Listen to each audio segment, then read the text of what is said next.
At some point in your life, you said yes when you meant no. You helped someone who never once asked how you were doing. You stayed quiet when something hurt you, because you didn't want to cause trouble.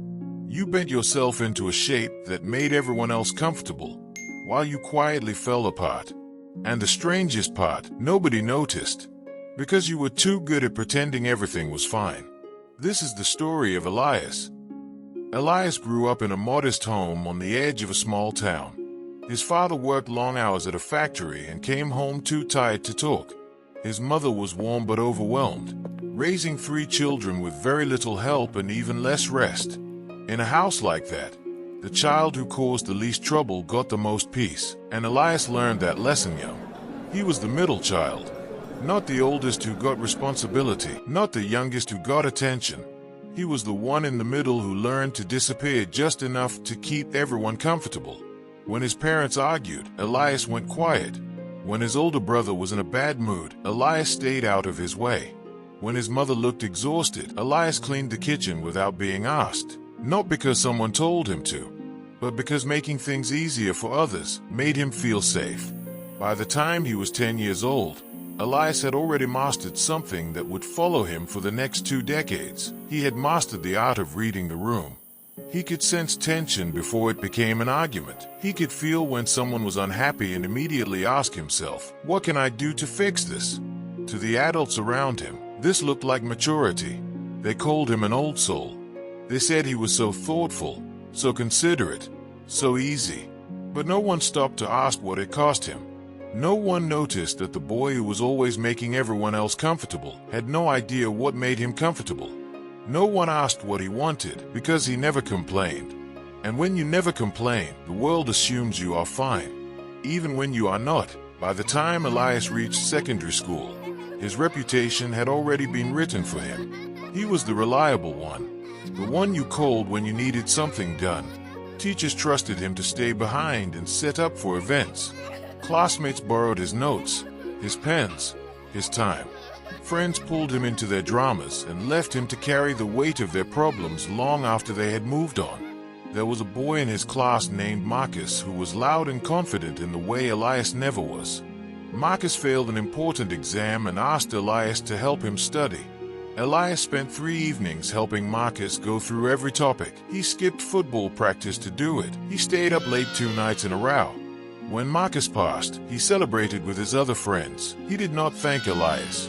He did not even mention it. Elias told himself it didn't matter. He told himself he helped because it was the right thing to do. But late that night, lying in the dark, he felt something he couldn't quite name. A hollow feeling. Like he had paid for a meal that someone else ate. That feeling would come back many times over the years. He would learn to push it down. To tell himself he was being ungrateful or selfish for wanting to be acknowledged. After all, wasn't it enough to just do good? Wasn't that what good people did? He believed that for a very long time. It was one of the most damaging things he ever believed.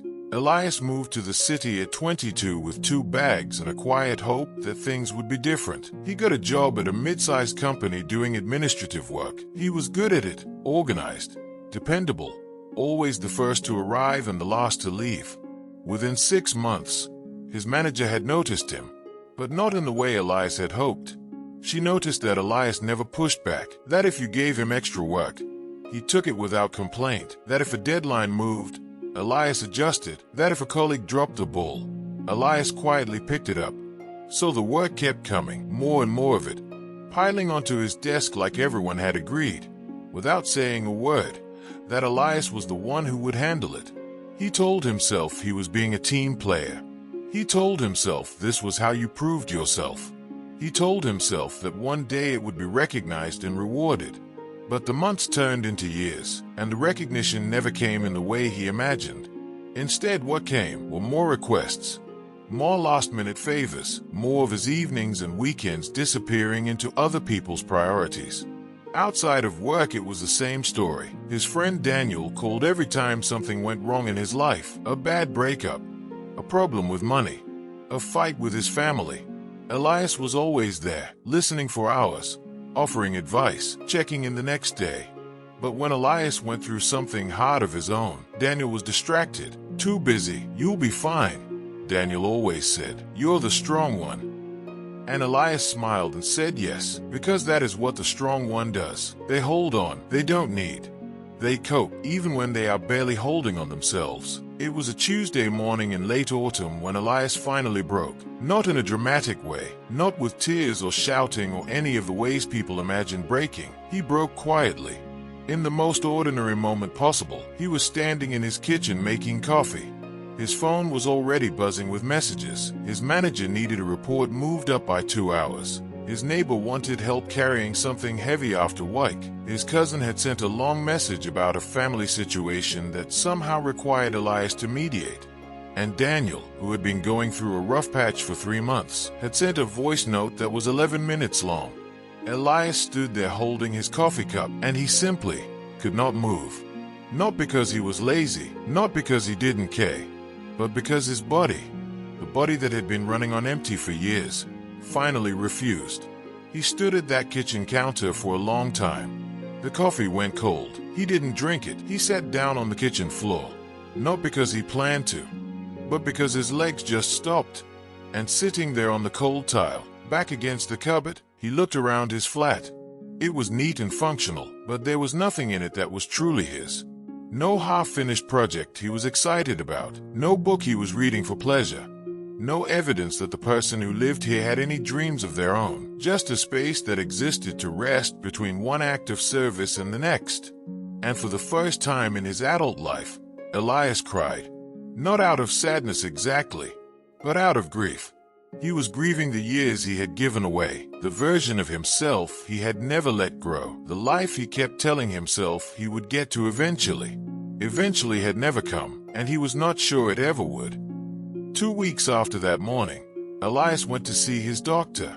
He had been having headaches for months. He was sleeping but waking up exhausted. He had lost his appetite and his concentration was scattered. He assumed it was physical. Maybe a vitamin deficiency, maybe poor sleep quality. His doctor ran the usual checks. Everything came back normal. Then she sat across from him and asked a question no one had asked in years. How are you doing? Not physically. How are you actually doing? Something about the directness of it caught Elias off guard. He opened his mouth to say fine. That word that had been his shield for so long. But instead, nothing came out. His doctor was patient. She waited, and slowly, haltingly, Elias began to talk. He told her about the workload, about Daniel, about the cousin and the neighbor and the manager and the never-ending list of people who needed pieces of him. She listened carefully. When he finished, she was quiet for a moment. Then she said, "What you are describing has a name. It is called chronic self-abandonment. You have spent so long attending to everyone else's needs that your nervous system no longer knows how to rest. It is always on, always scanning, always asking, what does someone need from me? And a body that never gets to put that question down eventually forces you to stop. What you felt on that kitchen floor was not weakness. It was your body finally telling you the truth." That evening, Elias walked to the river that ran along the edge of the park near his flat. He used to go there as a child when he visited his grandmother in the summers. Something about moving water had always made him feel less alone. There was an old man who often sat on the same bench near the water. His name was Samuel. He was in his mid-70s, slow-moving but sharp-eyed. They had exchanged pleasantries over the years, but never more than that. That evening, Elias sat at the far end of the same bench. Neither of them spoke for a while, just the sound of the water and the distant noise of the city. Eventually Samuel said, without looking up, "You have the face of someone who has been carrying something too long." Elias looked at him. "Is it that obvious?" "Only to someone who once carried the same thing," Samuel said. They talked for almost 2 hours that evening. Samuel told him about his own younger years, about how he had spent the better part of his 30s trying to be the man everyone needed him to be. The good son, the perfect husband, the dependable colleague. "I thought I was being noble," Samuel said. "I thought sacrifice was the same as love. It took me a very long time to understand that they are not the same thing at all. Love gives freely, sacrifice gives out of fear, and I was afraid for a very long time."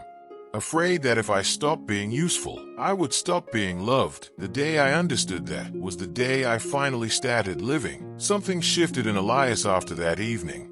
It was not a sudden transformation. It was more like his eyes had adjusted to a new light, and now he could see things he had been too close to notice before. He started paying attention to how the people in his life actually behaved, not what they said, but what they did. He noticed that Daniel only called late at night, always in crisis, always with a story that needed Elias at the center of solving it. But when Elias mentioned something difficult in his own life, Daniel grew quiet, changed the subject, or made a joke to lighten the mood.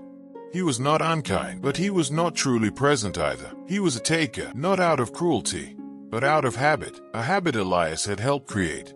He noticed that his manager assigned the difficult tasks to him not because she believed in him, but because she knew he would not say no. He noticed that his cousin only reached out during family conflict, never just to talk, never just to check in. He noticed that several of the people he called friends he had not actually laughed with in a very long time. Their relationship had become a transaction. They brought their problems. He provided solutions. And when there were no problems to solve, there was nothing between them at all. This was painful to see, because it meant that some of what Elias had believed was love and friendship was really just dependency, and he had mistaken being needed for being valued. Those two things are not the same. Someone can need you completely and value you not at all. He had lived that truth for years without ever having the words for it. The moment came on a Friday afternoon. Elias was getting ready to leave the office, actually leave on time for the first time in months, when his manager appeared at his desk. "I know it's late," she said, in the tone she always used when she was about to ask for something unreasonable. "The presentation for Monday needs to be reworked tonight. I wouldn't ask, but you are the only one who really understands the format." The old Elias would have already been sitting back down, already nodding, already reshaping his evening around her request. But something was different this time. He felt a familiar pull, the anxiety, the guilt, the fear of being seen as unhelpful. He felt all of it. And then, slowly, deliberately, he let it pass. "I'm not able to do it tonight," he said. His voice was steady even though his heart was hammering. "I have something I need to take care of. I can look at it first thing Monday morning before the presentation." His manager blinked. She looked like someone had just spoken to her in an unexpected language. She opened her mouth, closed it, then said, "Okay, we will figure it out," and she walked away. Elias stood there for a moment, waiting for the guilt to swallow him whole. But it didn't. What came instead was something quieter, something that felt less like relief and more like remembering. Like a part of him had just come back from somewhere very far away. He picked up his bag, walked out of the office, and went home. And for the first time in longer than he could remember, the evening belonged entirely to him. Over the following weeks, Elias continued his quiet experiment. He responded to messages when he was ready, not the moment they arrived. He stopped volunteering for things before he was asked. He began saying, "Let me think about it," as a complete answer. He started leaving work at the time his contract said he should leave. And something remarkable and painful began to happen. People started to show their true faces. His manager, who had praised him endlessly for years, became noticeably cool when he stopped going above and beyond. Daniel stopped calling as regularly once Elias stopped being available at midnight. The cousin who needed mediating in every family crisis found someone else to mediate. One by one, the people who had filled his life quietly moved on to someone more available. A less aware version of Elias would have taken this as proof that he had been right all along, proof that he had to keep giving or people would leave. But now he saw it differently. Their leaving was not a punishment. It was information. It was clarity. It told him exactly what those connections had been built on, and it confirmed what Samuel had told him by the river. Some people are not in your life because they love you. They are in your life because you are useful. And the moment you stop being endlessly useful, there is nothing left for them. That is not a loss. That is a gift. Because now, at last, there was space. Space for something real. Not everyone left. And the ones who stayed, Elias began to see them with completely new eyes. There was a woman named Priya who worked in the same building. They had been friendly for 2 years, but never particularly close. One afternoon, she knocked on his office door and asked if he wanted to get lunch. "You seem like you've been having a rough few weeks," she said simply. You don't have to talk about it. I just thought you could use some A. They walked to a small cafe nearby and talked for an hour. About nothing important, about films and food and a trip Priya had taken the year before. Elias laughed, genuinely laughed, for the first time in what felt like months. When they walked back, Priya said, "We should do that more." No agenda, no favor attached, no crisis to solve. Just two people who enjoyed each other's company. That lunch meant more to Elias than 100 evenings he had spent solving other people's problems. Because it asked nothing of him, it just offered something. And he realized, perhaps for the first time, that this was what real connection felt like. It did not leave you depleted. It left you replenished. He had been so surrounded by people who took that he had forgotten what it felt like to be around someone who simply gave. Not because they needed something back, but because that is what genuine kindness looks like. On a quiet Sunday morning several months after everything had begun to change, Elias sat down at his kitchen table with a cup of coffee, hot this time, and a notebook. He had started writing again. Not for anyone else, just for himself. Something he had done as a teenager and abandoned somewhere along the way. That morning he wrote himself a letter. He wrote, I am sorry for every time I made you lost, for every plan of yours I canceled without a second thought, for every dream I put on the shelf and told you. Not yet, later, when things settle down. Things never settle down. That was a lie I kept telling you. I am sorry for every room I let you disappear in so that others could feel more comfortable. For every time I let someone speak to you in a way that diminished you and said nothing. For every night I sent you to sleep exhausted and empty and told you that was normal. It was not normal. You deserved better. You always deserved better. He put the pen down and read it back. It was strange to read words of apology addressed to yourself, but it was also, somehow, a relief. Like setting down a bag you had been carrying so long you had forgotten it was there. He closed the notebook, made himself a proper breakfast, sat by the window, and just breathed. No phone, no messages, no list of what someone else needed. Just the morning, just him. And for the first time in a very long time, that was enough. If you heard yourself in Elias today, then I want you to sit with what I am about to say. Not just hear it, sit with it. You are not here to be endlessly available to everyone. You are not here to earn your worth through service. You are not a supporting character in everyone else's story while your own story gathers dust. You are the main character of your own life. And it is time you started living like it. The people who make you feel guilty for having boundaries are the ones who benefited most from you having none. The exhaustion you feel is not weakness. It is the sound of a person who has given too much for too long. And the fact that you still feel guilty about resting is the clearest sign of all that you need to. You are allowed to say no without a lengthy explanation. You are allowed to let the phone ring. You are allowed to put yourself on your own list, at the top of it, without shame. Kindness that comes from fear is not kindness. It is survival. And you were made for more than survival. Start small if you have to. Say not yet instead of always yes. Take one evening back for yourself this week. Notice who respects that and who makes you feel guilty for it. That will tell you everything.